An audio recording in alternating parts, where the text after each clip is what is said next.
I know that there was a group of Democrats who visited Colombia. There were also a group of Republicans who visited Colombia. Do you think Republicans in general and in the House are more vocal about combating anti Semitism? One of your colleagues, Ilhan Omar, visited the University of Minnesota's encampment. She spoke in solidarity with those protesters there, and she said this quote, "I am incredibly moved by your courage and bravery as a student body in putting your bodies on the line to stand in solidarity to end the genocide that is taking place in Gaza at this moment." Do you think Democrats need to do more to combat anti Semitism?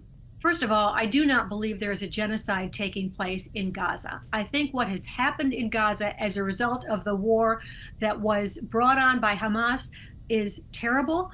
I think we have pushed to get more humanitarian aid into Gaza, and we have pushed for the release of the hostages and a ceasefire that would allow even more aid to get in there. Hamas has rejected the last five ceasefire options. There were very clear proposals put on the table. Hamas has rejected all five proposals. They are not prepared to release the hostages, including American hostages. There are many Democrats that are speaking out against the anti-Semitism, and there are many Republicans who are speaking out against anti-Semitism. This can't be something that's only supported by one party. It's going to take both parties, and it's going to take an all-of-government effort to counter and combat anti-Semitism in this country. And I think we all have to remember that what starts with discrimination against Jews, throughout history, it's never ended with discrimination against Jews. It has bled over into discrimination against other minorities.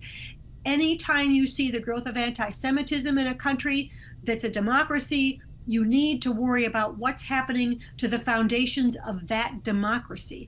That's why we are so concerned. It is, of course, because we're worried about the Jewish community, but we're also worried about what's happening to the foundations of our democracy. Anti Semitism, as you said earlier, swelled October 7th, has been a problem before in this country, obviously. This conversation has reached a flashpoint right now when we're seeing these encampments, these protests on college campuses. You were at Columbia. What do you think's missing from the national conversation? What's missing from the national conversation is civil dialogue about what caused this conflict in the Middle East. Many years of peace attempts have been rejected by the Palestinians. The Palestinians have not been well served by their leaders.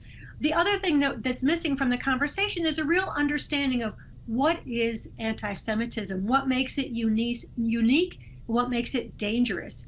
And I had a colleague ask me, what is anti-Semitism all about? And I said, anti-Semitism is the oldest hatred. It is a shape-shifting conspiracy theory that blames on the Jews whatever the evil of a particular society is experiencing.